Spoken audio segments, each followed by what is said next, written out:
तो वोट हमने केंद्र में देश को चलाने के लिए दिया था। अगर लॉ एंड ऑर्डर उसके हाथ में नहीं है, फॉरेन पॉलिसी उसके हाथ में है, तो फॉरेन पॉलिसी से मेरा और आय का आम आदमी का क्या लेना देना है? वो तो सरकारें वर्ल्ड की राजनीति के हिसाब से तय करती हैं। लिहाजा मेरी ये मांग है कि सरकार और इस देश में इस बात के लिए ताकत लेनी चाहिए कि कहीं ऐसा प्रावधान करें कि पूरे देश के लॉ एंड ऑर्डर पर कितना और कितना नहीं यह तय तो हो सकता है। कम से कम जब मजहबी दंगा हो, जब कम्युनल वायलेंस का मामला हो, तो उस पूरे क्षेत्र को केंद्र सरकार के अपने नियंत्रण में लेने का अधिकार हो।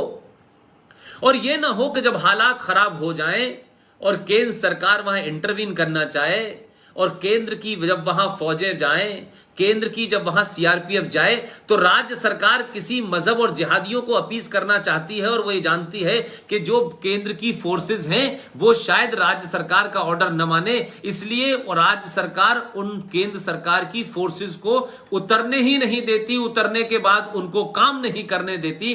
तो ये देश चलेगा कैसे?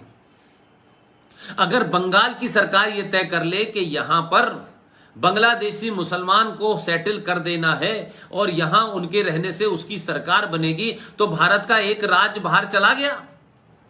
आज केरल की क्या स्थिति है, आज कश्मीर की क्या स्थिति है।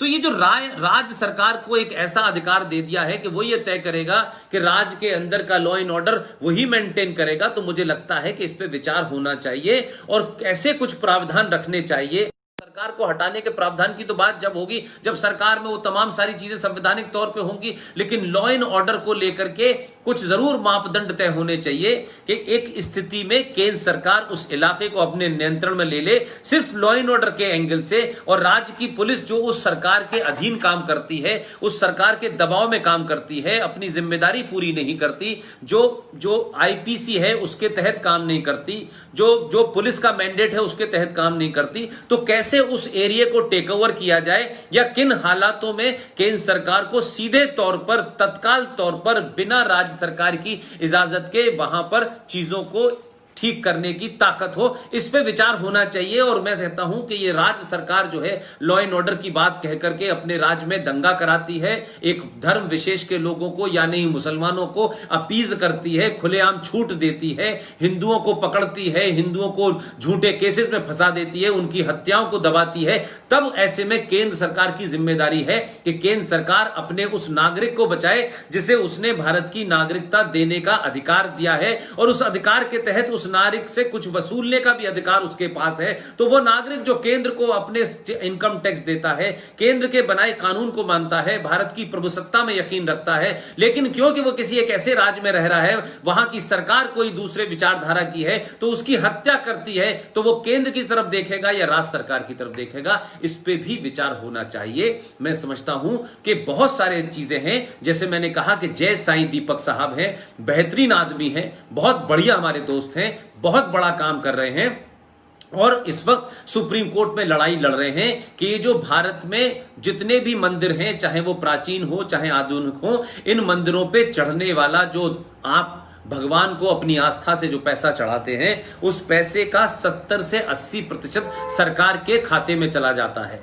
लेकिन मज़ारों पर, गुरुद्वारों पर और दूसरी जगह चढ़ने वाले पैसे को सरकार नहीं लेती है। तो सरकार का काम नहीं है कि वो मंदिरों के पैसे से देश चलाए। अगर सरकार मंदिरों के पैसे से चला रही है तो फिर मंदिरों पे पैसा चढ़ाने वालों के विशेष अधिकारों का भी ध्यान रखे, फिर उन्हें कोई विशेष अधिकार भी मिलना चाहिए। यानी हमारे मंदिरों पे चढ़ने वाला पैसा भी मूसा को जाएगा, दुजाना को जाएगा, कश्मीर की जिहादी सरकार को जाएगा, केरल को जाएगा, बंगाल को जाएगा, मारे भी हम जाएंगे, हमारा फौजी भाई भी भारत के कश्मीर के मुसलमान आतंकवादियों के हाथों में मारा जाएगा, जिहादियों के हाथों में मारा जाएगा, और हम ही पैसा देंगे, हम ही इनकम टैक्स देंगे, हमारे मंदिर का चढ़ावा जाएगा।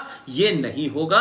सुप्रीम कोर्ट में जय साईं दीपक इसका केस लड़ रहे हैं। मुझे पूरी उम्मीद है कि वो इसमें उनको सफलता मिलने वाली है। इस कोविड की वजह से सुनवाई डिले हो गई है।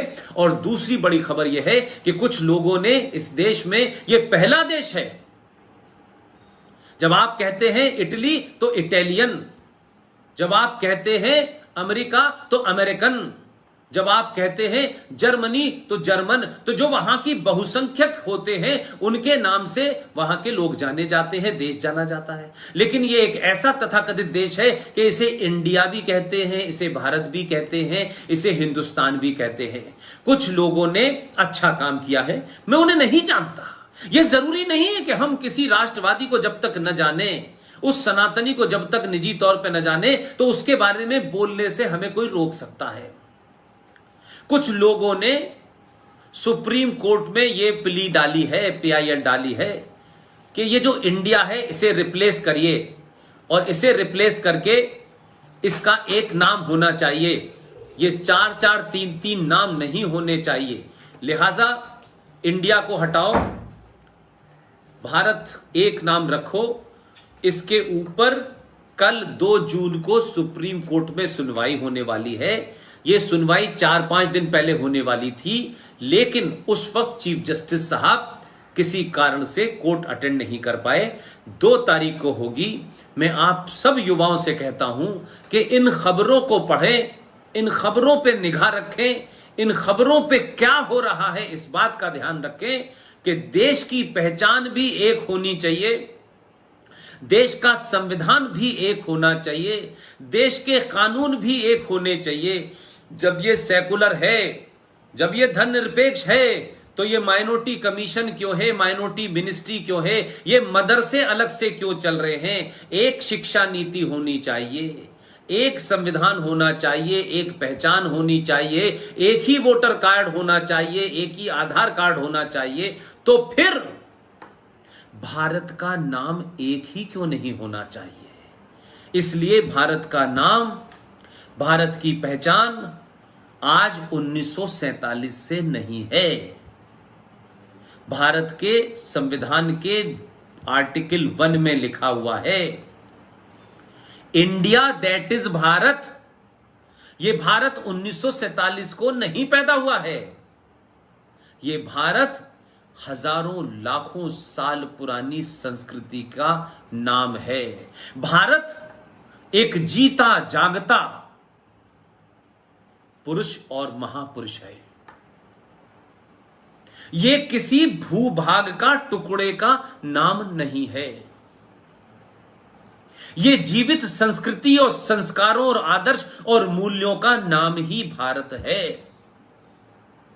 हम जब भारत कहते हैं तो उसमें छत्रपति शिवाजी भी मौजूद हैं, उसमें वीर सावरकर भी मौजूद हैं, उसमें सुभाष चंद्र बोस भी मौजूद हैं, उसमें हजारों लाखों वो लोग, अनगिनत लोग मौजूद हैं जिन्होंने भारत को भारत बनाने से, बाहर के आक्रांताओं से लड़ाई लड़ी थी। ये भारत गांधी जी और नेहरू जी जैसे लोगों की देन नहीं है। इन्होंने तो देश को गिरवी रख करके, भीख मांग करके ट्रांसफर में प्राइम मिनिस्टरशिप ली है।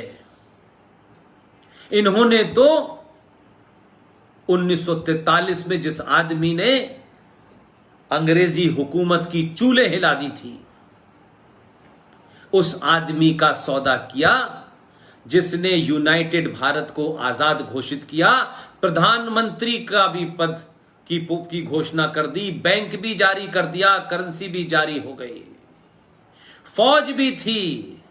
दलालों ने उस आदमी को 47 आते आते समाप्त कर दिया और ट्रांसफर ऑफ पावर में मिली भीख से अंग्रेजों की चापलूसी की और आजाद भारत का गवर्नर जनरल माउंटबेटन भी बना रहा। यह अलग बात है कि माउंटबेटन से उनके क्या रिश्ते थे, यह जग जाहिर है।